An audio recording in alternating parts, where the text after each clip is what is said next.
Shalom teman-teman yang terkasih di dalam Tuhan. Kenalin nih, aku Serat bersama dengan Pututi. Nah, bulan lalu kita sudah membahas tentang kita sebagai anak-anak terang dan berkenan di hadapan Tuhan. Nah, bulan ini kita akan sama-sama membahas bagaimana anak-anak terang menjalin hubungan berpacaran dengan sehat.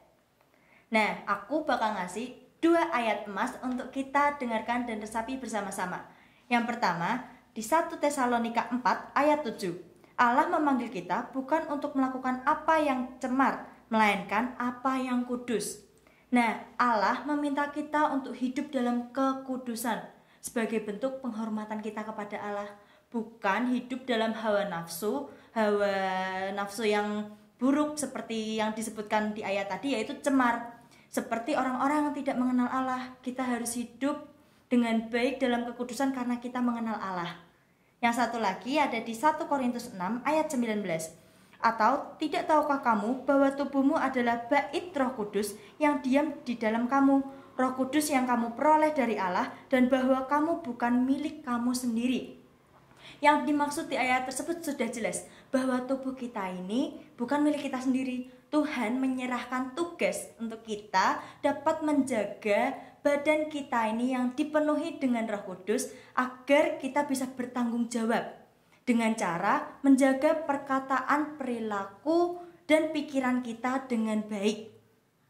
Nah, untuk adik-adik yang belum pernah berpacaran atau mungkin dalam tahap-tahap suka dengan lawan jenis, mari kita bersama-sama belajar agar besok ketika kalian sudah mulai pacaran nih ya, kalian bisa memahami bagaimana sih caranya kita berpacaran dengan sehat, dengan di dalam Tuhan sesuai firman Allah. Lalu untuk teman-teman yang sudah berpacaran, kita harus menjaga hubungan kita tetap stabil di dalam Tuhan dengan kudus dan sehat agar kita tidak bercela di hadapan Tuhan.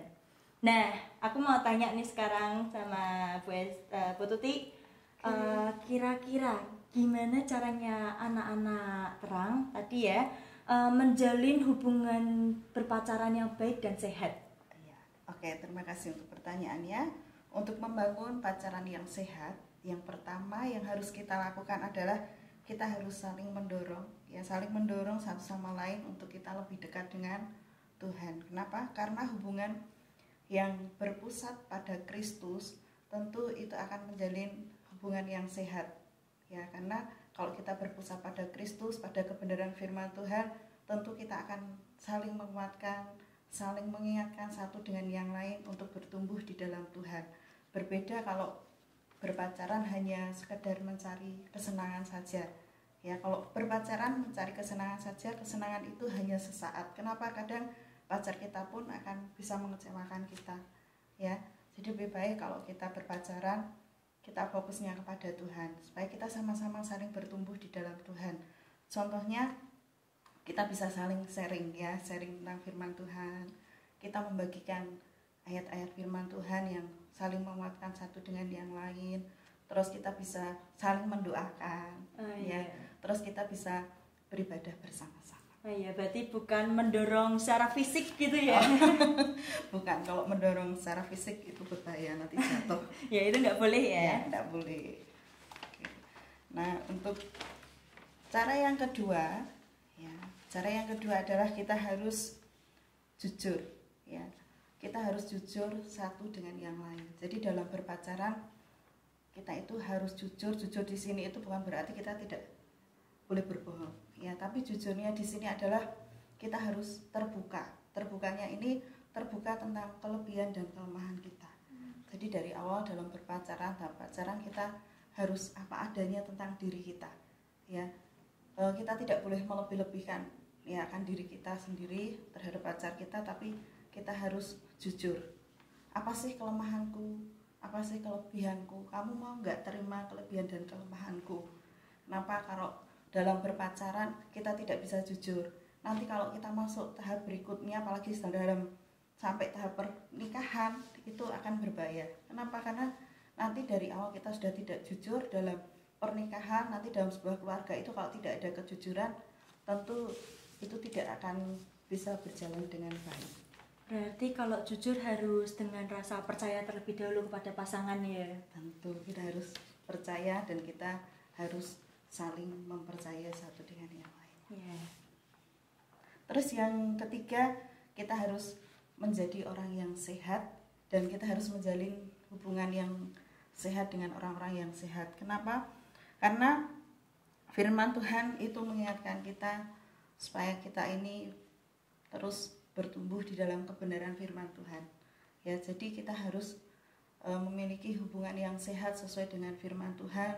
Kalau kita sudah menjalin hubungan yang sehat dengan Tuhan, tentu kita pun juga menginginkan hubungan yang sehat terhadap orang lain juga. Ya, seperti firman Tuhan dalam 1 Korintus 15 ayat 33, saya bacakan, janganlah kamu sesat, pergaulan yang buruk merusak kebiasaan yang baik. Jadi semakin sehat seseorang secara emosi maupun spiritual, maka hubungan dengan orang lain pun akan sehat. Oh ya, berarti sehat yang dimaksud ini sehat secara rohani ya? Iya, jadi tidak hanya sehat secara jasmani, tapi dalam kehidupan rohani kita juga harus sehat. Ya. Terus berikutnya, ini kita juga dalam berpacaran itu kita juga harus menjaga batasan-batasan fisik ya. Jadi ada batasan-batasan fisik. Kenapa? Saat kita menjalin hubungan berpacaran ya, kita itu harus bisa menjaga pacar kita sebaik mungkin. Seperti halnya ketika kita menjaga HP kita ya. HP ini kan sekarang barang yang istimewa ya, kemana-mana pasti dibawa. Kadang ke toilet aja HP itu tidak pernah ditinggal. Benar banget. Nah, kalau kita menjaga HP kita, pasti kita akan menjaga HP itu dengan baik ya. Kita akan melakukan berbagai cara supaya HP kita tidak rusak, apalagi kalau musim hujan seperti ini. Nah, pasti kita akan membeli perlengkapan ya untuk HP kita supaya tidak kena air hujan. Ya, itu. Apalagi kalau HP kita sudah jatuh, kita pasti akan bingung. Nah, dalam hubungan berpacaran pun kita harus menjaga pacar kita dengan baik ya. Kita tidak boleh melakukan sentuhan-sentuhan fisik yang akan membawa kita ke dalam dosa. Oh iya, buat teman-teman, kayaknya dulu pernah deh PPA mengingatkan kita bagian-bagian tubuh yang tidak boleh disentuh oleh orang lain. Iya enggak? Iya, betul. Ada 4 bagian yang tidak boleh disentuh ya. Apa saja Kak Sarah? Mulut, dada, kelamin dan pantat. Nah, itu tidak boleh disentuh oleh orang lain. Lalu aku mau tanya nih Bu, kira-kira kalau semisal pegangan tangan ya, kan sering nih kalau orang pacaran mainnya pegangan tangan sama rangkul gitu. Nah, kira-kira itu dibolehin nggak? Boleh atau tidaknya itu tergantung masing-masing ya. Kalau misalnya kamu berpacaran lagi jalan nih, terus kamu digandeng atau kamu dipeluk sama pacar kamu, tapi kalau itu membuat kamu tidak nyaman, ya lebih baik kamu katakan saja pada pacar kamu. Ya, aku nggak nyaman nih kalau kamu pegang, kalau kamu rangkul, aku nggak nyaman nih kalau kamu gandengan tangan seperti itu. Berarti kembali ke poin nomor 2 di mana kita harus saling jujur ya. Betul, kita harus saling jujur, kita terbuka. Dan yang terakhir, ini kita harus libatkan Tuhan dalam hubungan kita. Ya, ketika kita berpacaran, kita harus melibatkan Tuhan dalam hidup kita. Ya, intinya bahwa kita harus terus berdoa, benar gak sih Tuhan, ini pacarku nanti akan menjadi pasangan hidupku, atau hanya sekedar sampai di sini saja.